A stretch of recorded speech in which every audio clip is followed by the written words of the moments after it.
It's mid-afternoon in Cape Town, and just east of the city, SPCA Chief Inspector Andries Venter has been called out by the police to a very dangerous assignment. Parts of Cape Town are renowned for their ruthless gangs, which fight to retain control over illegal rackets, from drug dealing to prostitution. The police are about to raid the home of a suspected drug dealer, and they think he's armed, not just with guns. There may be dangerous dogs that have been trained to attack. The police have asked for Venter's help. He has no idea what he'll find. The briefing I had with the police stated that the purpose of this intervention is to look for drugs and guns. Go for control. Roger. We have to be careful in that these are known gangsters. Hey, what? Andries is in, die kant op. The police storm in first.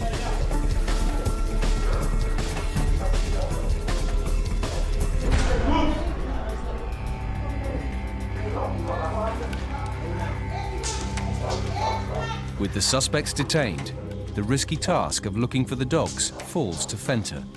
But in this house, it's not going to be easy. I always get nervous. It's just part of the risk that you have to take.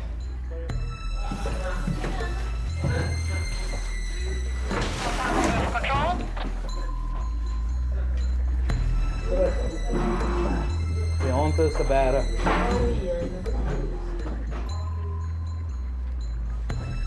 Venter carefully creeps through the house, picking his way past the suspects, keeping his eyes peeled for any evidence of illegal dog fighting.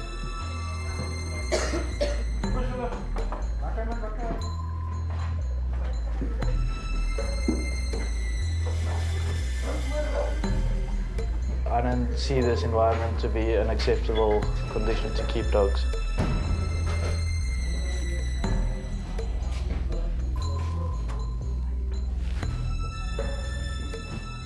The police confirmed that these are members that isn't afraid of, basically they live by the gun and they die by the gun.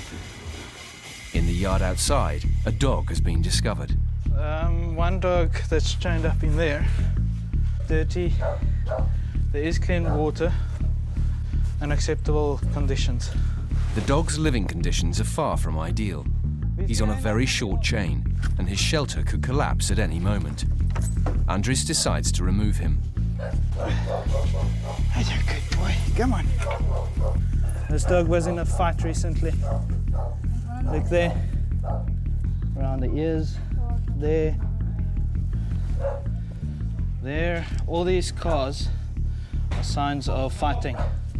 Captain, I need to find out who the owner of this dog was. This dog was in a dog fight. Hoekom het hy vars bytmerke? He doesn't know the dog. He doesn't really know who the owner is, and he's scared of the dog.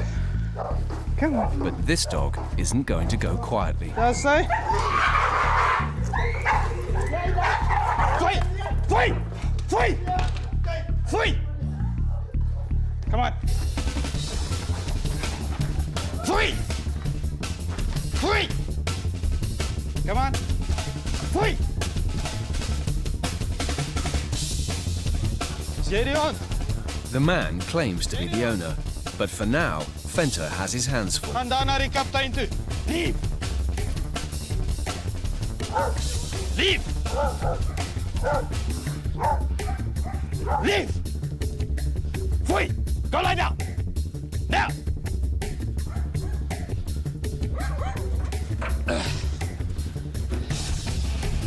Go lie down! Is jy die hond van, is jy die baas van die hond? Saam met my hond. Waar kom my bytmerke vandaan?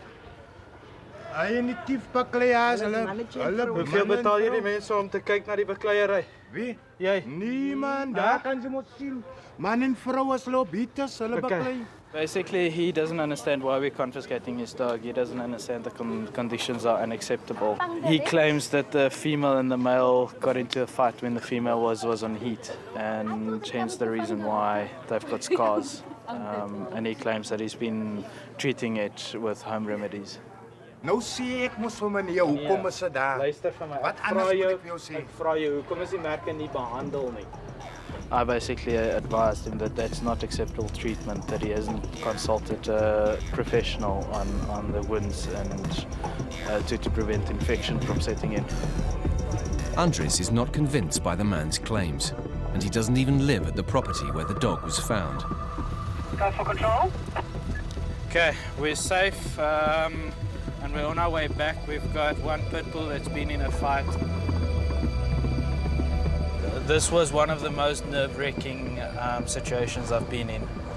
It's because you just don't know what's going to come around the corner.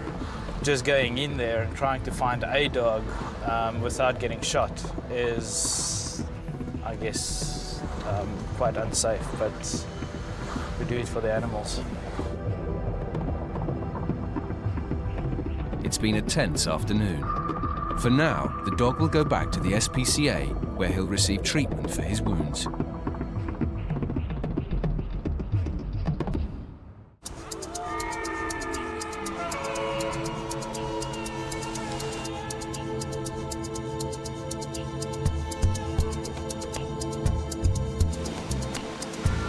It's a damp start to the day for Trainee Inspector Moyo Mqa.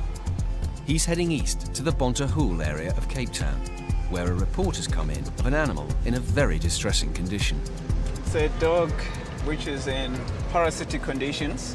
It's heavily infested with ticks, according to the complainant, and we're just going to assess the situation. It is a low-income area. It's one of the things that we just have to bear in mind, that it's people who might decide to have animals, but maybe their resources are not adequate to give the best treatment and even care to the animals.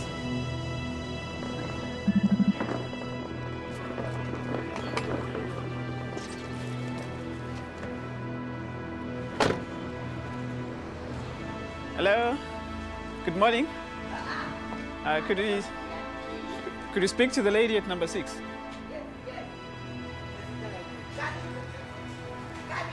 She's not staying there, she's just watching the house. Okay. I came to see the dog and to investigate what's going on with the dog. It's not my dog, I'm just looking after the house.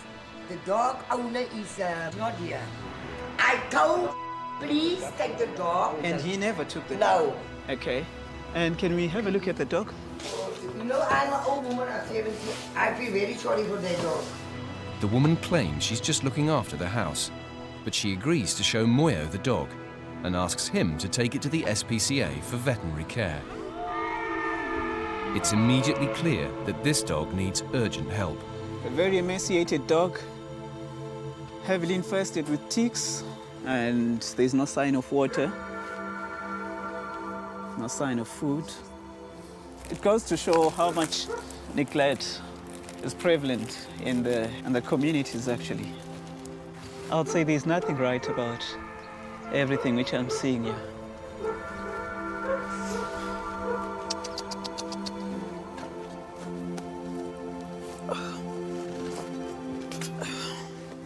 You know, it can't even walk. So I just have to carry this dog through. Okay. Okay. There's not a moment to lose, but Moyo fears it might already be too late. Hello. It is also one of the worst cases which I've seen. Literally, the dog is it's dying. It's not something that you can say you get used to it. It just breaks your heart every day to see that people can just allow their dogs to suffer to this extent. And they'll say that anyway the dog is going to die.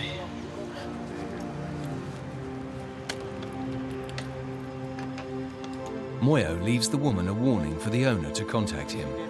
Contact the SPCA immediately, within 24 hours, to discuss a matter of concern about your dog. You may be prosecuted if he fails to contact us. And we're dead serious about this thing. This thing just makes me sick. Okay. Is it possible to get a vet on standby? The situation is quite bad. Thank you. Thank you. For now, the priority is to get the dog back to hospital as quickly as possible. The investigation will have to wait.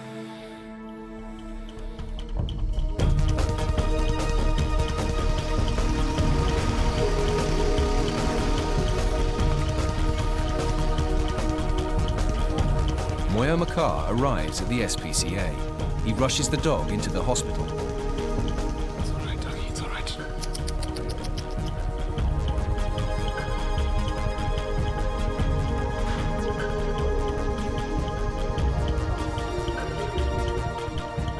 But is it too late for vet George Birch to help? First impressions, this dog is severely, grossly emaciated.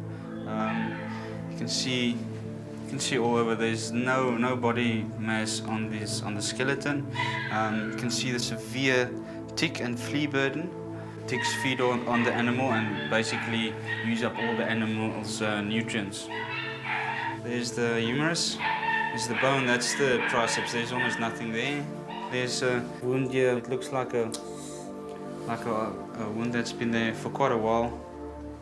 And you can just see on the back here, you can see the pelvic anatomy here, you can see the bones so clearly. There's no muscle here, nothing. Apparently this dog's not able to walk. One reason probably it is just so weak, the other reason, it's so bloody underfed. Look at the mucous membranes, that's pale. It should be like pink. These parasites, they suck blood, so obviously the animal will constantly be losing red blood cells. And with this burden like this, you can just think how much it's been losing. If you look at the hydration status, just indication of the animal has enough fluid in the body. This one does not. Look, if there's ticks crawling into your ears, you would be going mad. I think this dog probably went mad, but it's too weak to, fight anymore. Even with all his experience, it's still an upsetting case for George. So I think this is, up there among some of the worst ones I've seen.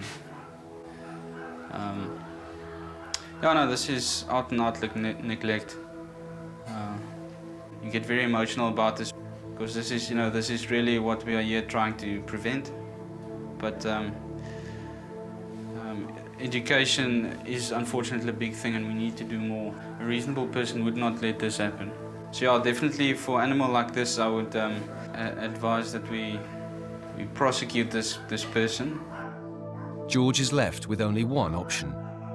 This animal's going to get put to sleep now. It's been suffering for a while, I reckon, with this tick burden and weight loss and all that. It's a desperate situation. Moyo Mqa is determined to find out who is responsible and make them accountable for their actions.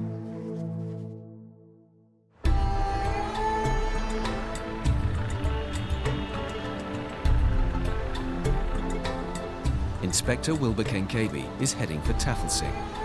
It's a residential area, but also a popular place to keep horses. With limited resources available, the stables are often makeshift and inadequate. This morning's complaint concerns the living conditions of two horses. An inspector from the Animal Anti-Cruelty League is already on scene and briefs Wilbur with his findings. This is supposedly the entrance. Okay. So, The horses are being kept at the back of what appears to be a scrapyard. Good view here. The owner of the horses isn't present, but his son shows Wilbur around. Two ponies, chestnut and grey pony at the back.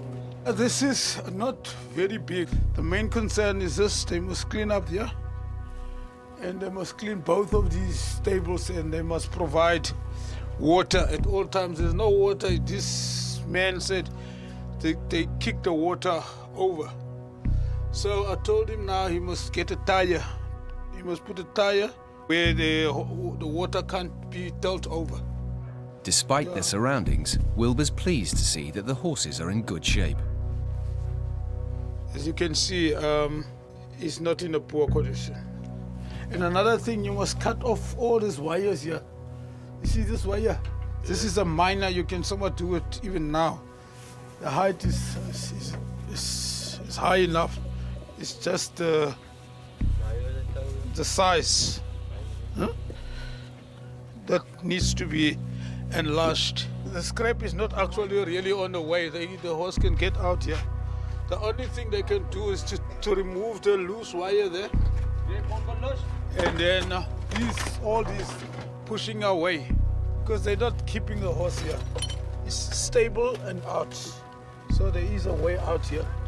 The only problem is just the zinc that's loose there. And all of these. Horses must be able to turn around easily in their stalls and get regular exercise. Just clean the stables regularly. It's a big job for the owner to bring the place up to scratch and make it safe for the horses to live in. I just want them to provide water 24 hours. Then I want them to clean the stables regularly. This, he said, it belongs to his father. This is his father's marking that they're still gonna use. Although it looks like now scrappy, but they're gonna cut it off and put another head here. Give them 7 days to make the stable bigger, but 24 hours to clean the stables. There's plenty of work to be done here. Wilbur wants to give the owner a fair chance to make the necessary improvements. If he doesn't get a move on, though, he could end up losing his horses. From its base in Grassy Park, the Cape of Good Hope Society for the Prevention of Cruelty to Animals covers an area of 9,000 square miles. Like the other 93 SPCAs in South Africa, they depend on public donations to support their work. Today, Senior Inspector James Murphy and Trainee Nico Mqa are racing to a rescue. Cats are known to have a fondness for heights, but all that climbing can sometimes get them into trouble and make rescuing them a dangerous business. A cat is stuck in the uppermost branches of a tree. For James and Nico, reaching it safely could be a tall order. It would be easy provided the cat cooperates, staying on that branch, but if it's a little bit feral, it's going to take a walk and going to go up higher. James is left with no other option than to climb the tree, all 30 feet of Ready? it. Lift. Jennifer Barnard has been watching the drama unfold. Well, I came outside. I feed 2 wild cats outside, and I came outside to feed them. And I heard this crying, and I walked towards the tree, and I saw the little kitty on the first branch. Then a young man came out of the college area here, and he almost got the kitty, but we couldn't. So he clenched up with, no, I'm stuck. I'm going to phone the SPCA, and they didn't hesitate. Can you see it? Okay, bring it. Ah! The tree's dense foliage makes climbing difficult. Going up now, James. To your right. Put your weight more to the right. Yeah, I just need to...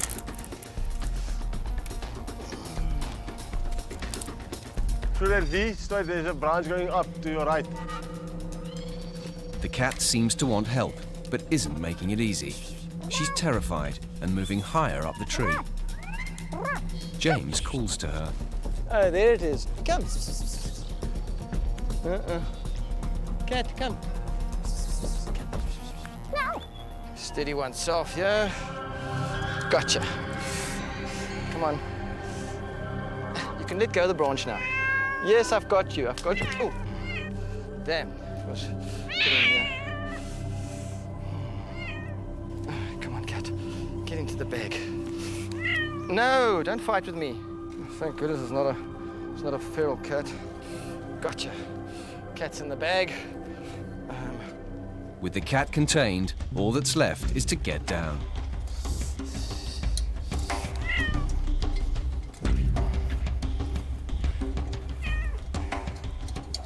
Andries got a lot of gum all over it.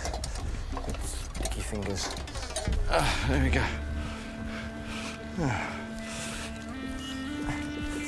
Yes, Kitty, you're out now. You're down on the ground.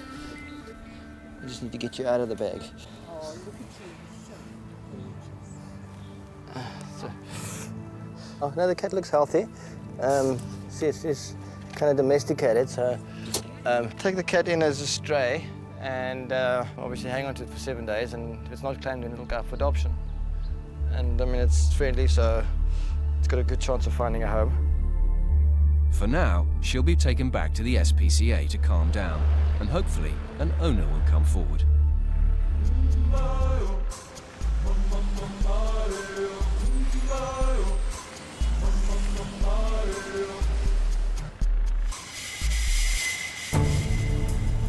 The Cape of Good Hope SPCA has a specialist horse unit with a staff of 6, including Inspector Wilbur Kenkebi. Wilbur's back in Taffelsee to check on the horses with unsafe stabling. He's determined to improve their living conditions. But has the owner listened?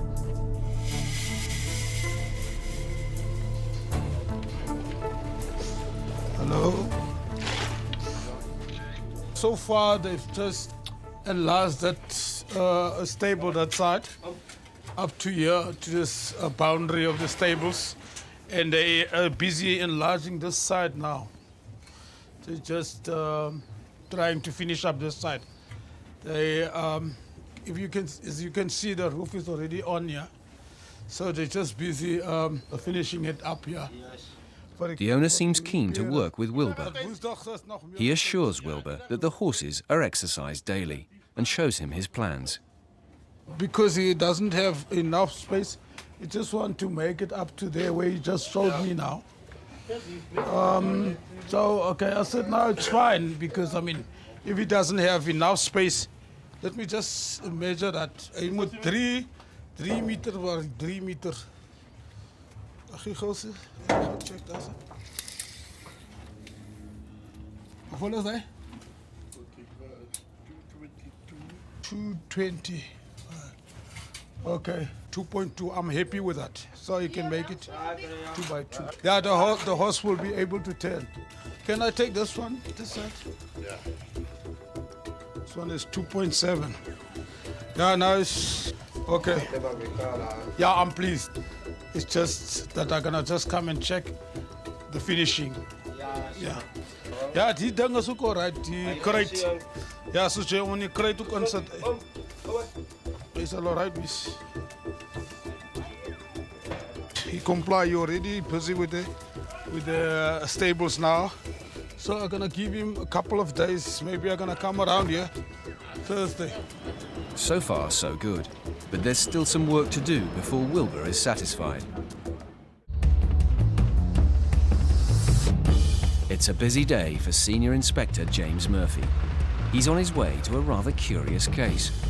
The traffic police are already on scene. A minibus has rolled into a wall at an intersection and is causing some congestion. Is this the bus? Yeah. Jeez. The driver is nowhere to be seen, but there is one passenger on board, and she's rather hot and confused. Looks like his brakes failed or something, and he just went back. Traffic officer L.D. Abrahams is inside the vehicle trying to keep the dog calm. It's a friendly dog. Yeah, she's okay. I just gave her 2 bottles of water now. She's probably just very thirsty. Yeah, but she's got some ticks on her as well, though. Okay. A car is no place to leave a dog. Even on a cool day, the temperature inside can quickly rise to dangerous levels.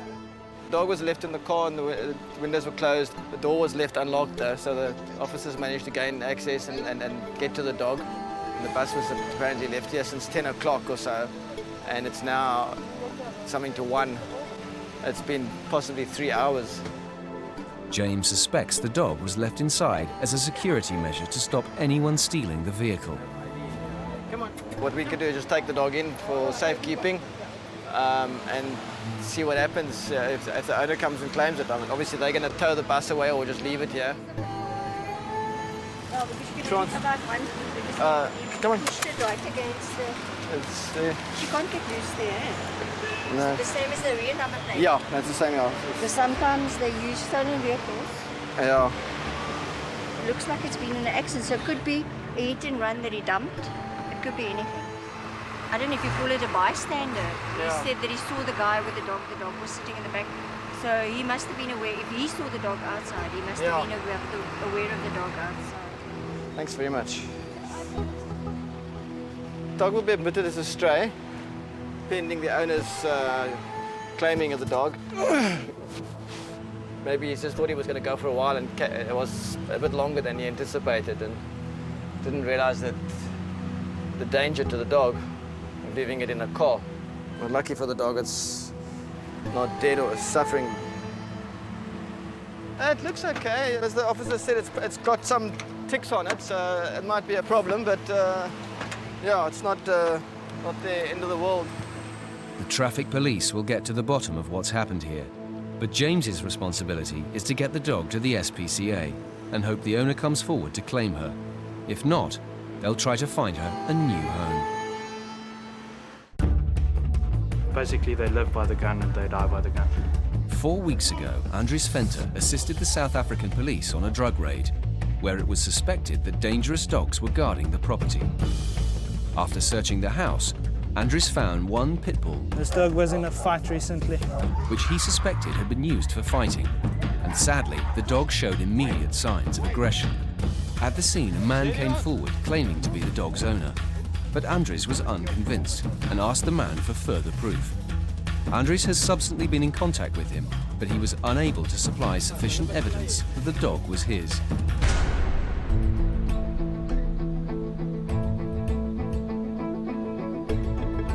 Staff at the SPCA had been hoping that the dog would calm down after a stay in their kennels.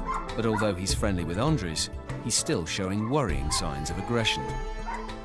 Today, animal behaviourist Candice de Villiers wants to see the pit bull, and a decision must be made about his future. another pit bull came up to us, and he just went for it. So the problem is at the moment he's fine. He's been kennelled, he's been handled by a couple of people, but no one's screaming, no one's running around, no one's lying down. So and the reason for the bust was drugs. So it could be that the whole house smelling of drugs, with the commotion of the police with us, the dog was very, very aggressive.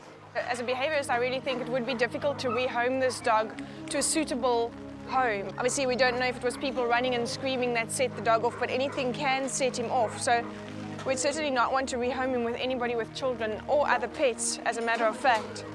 Anything that he doesn't like might just set him off. Unfortunately, the dog's unreliable nature means that the SPCA cannot take the risk of adopting him out, so the only option is to put him to sleep.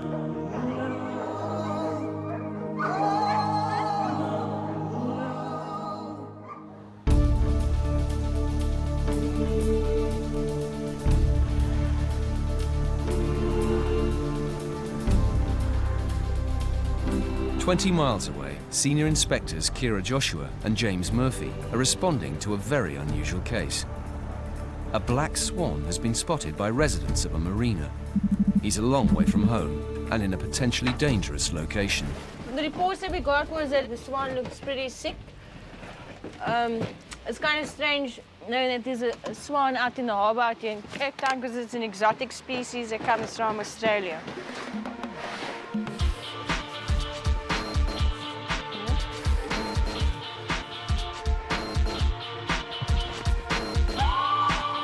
This is a new experience. Caught Egyptian geese and other birds, but not a swan, so...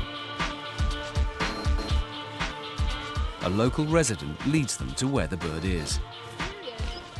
Do you think he can't fly or what? Or can he? I don't know. Yeah. I just woke up this morning and there he was. Said they're not allowed to fly. They're supposed to have their wings like clipped. You take one side and I'll take the other, and then we just... These engines are very quiet. Oh, so it's not gonna disturb him too much. Some people have acquired a taste for exotic species, so they buy it. Either it got out, we don't know, or somebody didn't want it anymore or dumped it. It wouldn't survive really by itself out of here. It might get injured by the boats, or seals might just take it out, we don't know. Travelling by boat is the only way they'll stand a chance of catching him. Resident Paul Dobson is happy to help. I woke up this morning, looked out of our window and just saw it in the harbour. And I thought it was a big seabird, you know, gannet or something. The plan is to creep up alongside and carefully net him. Keeping him calm is essential. With so many boats around, they can't take any risks. You can get him here. Well, it can fly. Oh. He can fly.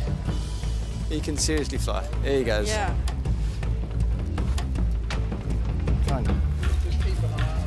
The fact that it can fly, which is a good thing, but just bad for us, because now we can't. It's going to be quite difficult trying to capture it. But on the good side, even if we aren't able to capture it, it would be able to get away if there is any form of danger. Small guy, eh? Should I hold your feet and then you just reach out? you try and get alongside him, rather than actually get behind him. Swans can fly up to 50 miles an hour, so keeping up with him could present quite a problem. There he goes. Oh, cool. Water skier. Ah.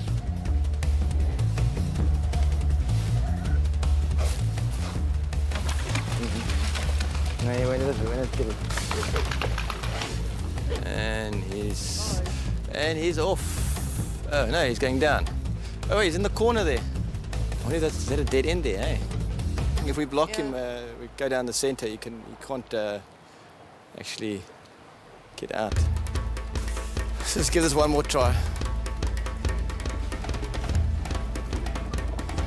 And then we'll just go down the other channel.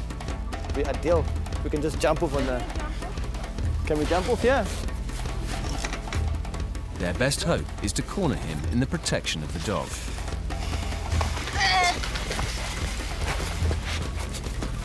He's under that side, your side, your side. Oh, shove it. This thing is not long enough to go off on the other side. Here we go, here we go. Finally, he's in safe hands. Birds can quickly go into shock, so Kira and James work fast to untangle the net and make him comfortable. There we go, come on. Got him. Okay, got the legs. There we go. Okay. Got him. You want to grab the net? Yeah. The net's... Sorry, sunshine. It looks fine. Just need to make sure he doesn't make a duck for it. Sorry, a swan for it. Hello. Cheeky. Careful. Thank you. There's a towel there you can wrap. Give me. Okay. And you just wrap him in the towel. And on his head. Just to calm him down a bit. He's confined himself, so we managed to block him off and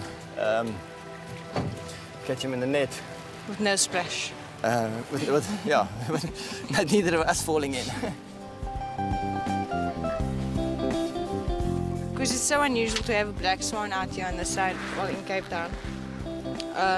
We'll first see if anybody does actually have a permit for it. Failing that, we're going to have to try find a good place for it, a nice, safe place. We picked up a black swan in Gordons Bay at the harbour. I just need to find out if anybody actually does have a permit for a black swan out here. Okay?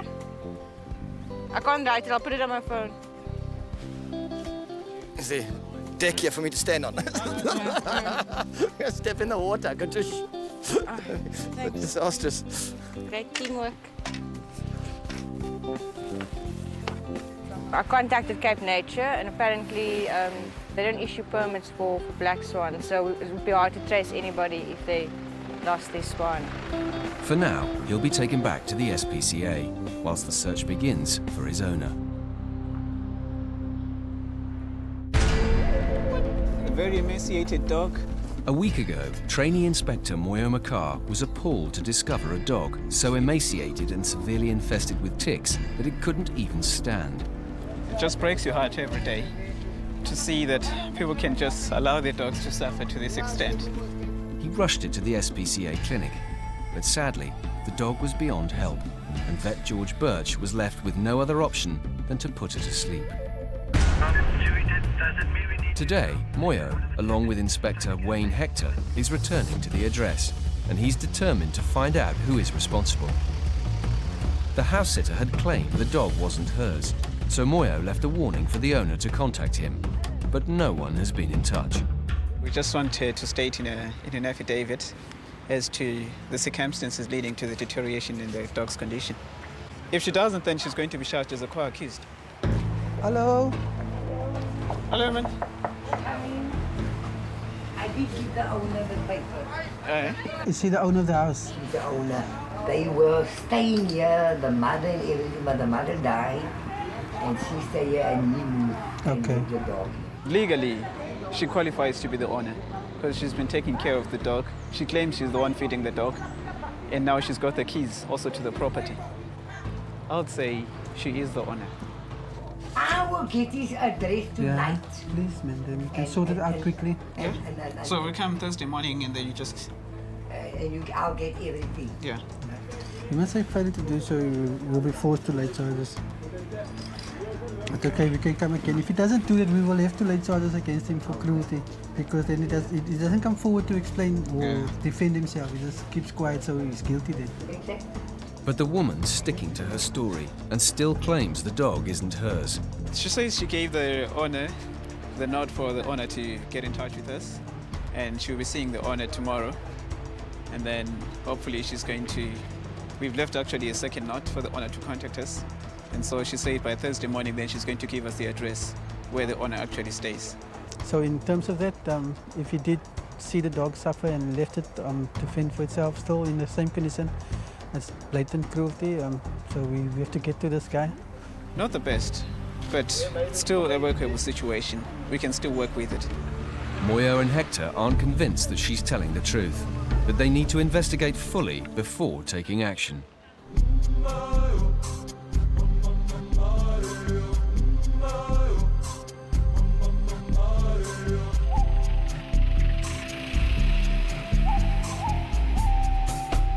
Meanwhile, Kira and James have returned to the SPCA with the Swan.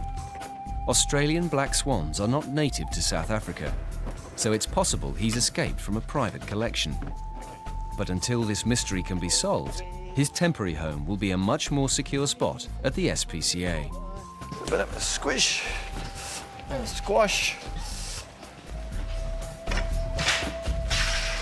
Hold the fingers and toes. He's a wild bird and won't be used to being handled. Oh, he's feisty. Come on, okay. He smacked me with his wing. Come on.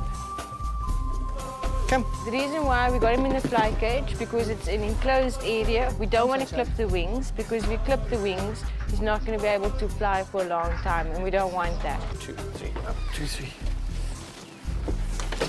Ooh. Where's he going to? Let's move the... Maybe just move the box aside and then we can... Go that way.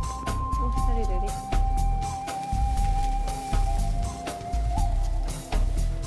What we're going to do now, we're going to see if there's anybody that's missing this one. So we have to advertise for 7 days. And during that time as well, if nobody replies, we would either identify a nice area to release it or see if somebody's willing to adopt.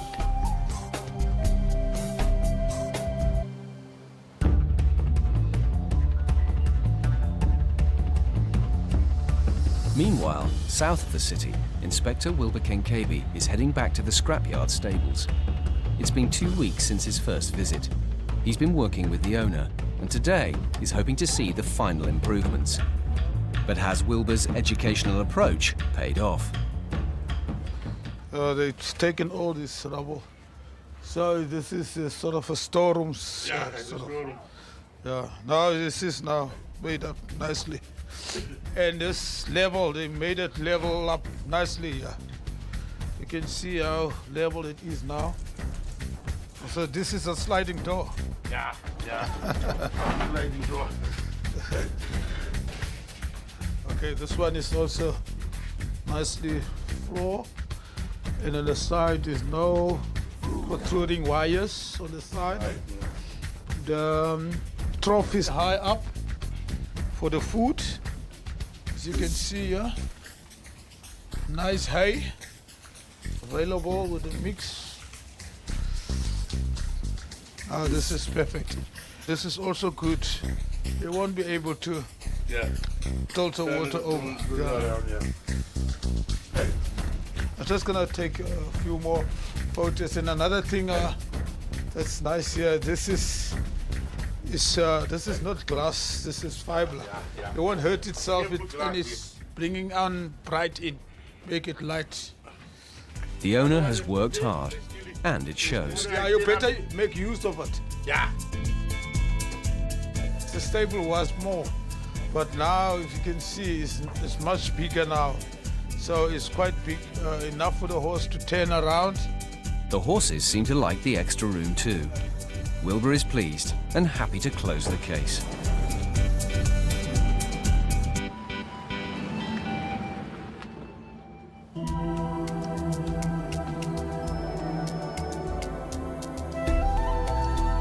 It's been a month since the cat with a fondness for heights was rescued from a tree. Sadly, no one came to claim her, so until a new home can be found, she's a guest of the SPCA cattery. Adoptions clerk Taryn Boyce and animal care assistant Nazima Root have been caring for her, and they've called her Coco. She is quite playful, although she likes to be independent, but she likes to be stroked, and she appreciates the fact that she is in a safe environment. And she purrs loud, and she enjoys your presence. Any cat that goes through an experience like that are quite traumatized. So when they also come into an environment where they hear dogs barking, they see new faces. Obviously, it can be very traumatic for them. So it takes a while for them to settle down. In the beginning, when she came here, she wasn't as affectionate as the other kitties in the cage with her. Wasn't very confident. She was a little bit shy, but she has come out of her shell. So I'm sure she will find her home.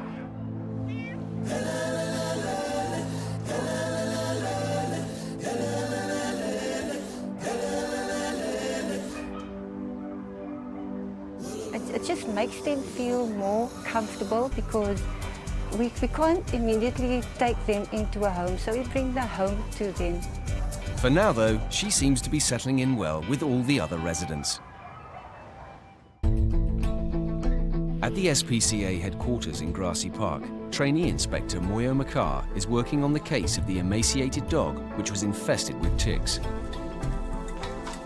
The woman at the location where the dog was found claims she was just a house sitter and therefore not responsible for the dog. But after several visits, she has failed to come up with information regarding who the owner is. Moyo is determined to get justice for the dog and has decided she should be named in the files that he's going to hand over to the police. Well, it was one of the greatest cases of neglect that I've seen. The dog was severely emaciated, heavily infested in ticks. I went to the property, I'll say about 4 times. So I'll go there and she'll tell me that the owner is going to call me. And then she wouldn't, and then the owner wouldn't. And so I was left with no option but to lay charges. And I'm still busy right now with all the necessary things. I have here with me my affidavit. I have the vet's report, and also the pictures, which is the evidence. And so I'm just gathering up all the necessary documentation which is required, and then I'll just compile it into a docket and then submit it, and then we can take it from there. Sadly, it's too late for the dog, but hopefully this cruelty won't go unpunished.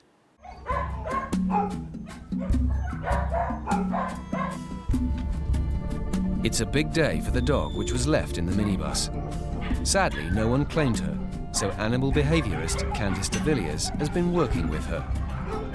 But it seems she'll need to learn some manners before she's ready for adoption.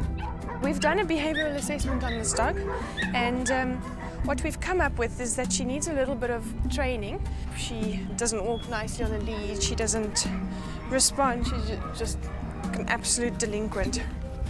She had no respect for your face at all, so we were a bit worried with her with children and her not knowing that she's quite a big, boisterous dog. So we have decided to give her some training and see what we can do with that. Hopefully she learns how to sit and not to jump. What I'd like to try and do with her is to introduce the clicker to her. It just makes it makes a little noise. So it's basically teaching with an acoustic guidance. I'm going to offer her treats. Use the clicker so that she hears this sound while nice things are taking place. Dogs are very, very, very intelligent, and they can pick up a routine extremely quickly. I'm only going to click it when she does something that I want her to do. So basically in her mind, her brain is going to tell her eventually she's done something correct. She seems eager to learn. Okay. If she's going to be jumping, I'm going to be ignoring her, just turning my back on her, and also not using the click. But as she sits, I will mark the behavior with a click. I need to make sure that the dog is not going to jump and then sit, because it can become a sequence of behaviors. Jump up, sit, get reward and mark for it. So I just prolong that a little bit by not clicking immediately while she's sitting. So I increase the time of her sit behavior. Sit. Good girl. Good. Oops. So far, so good. If she keeps up the good work, it won't be long before she's ready to go to a new home.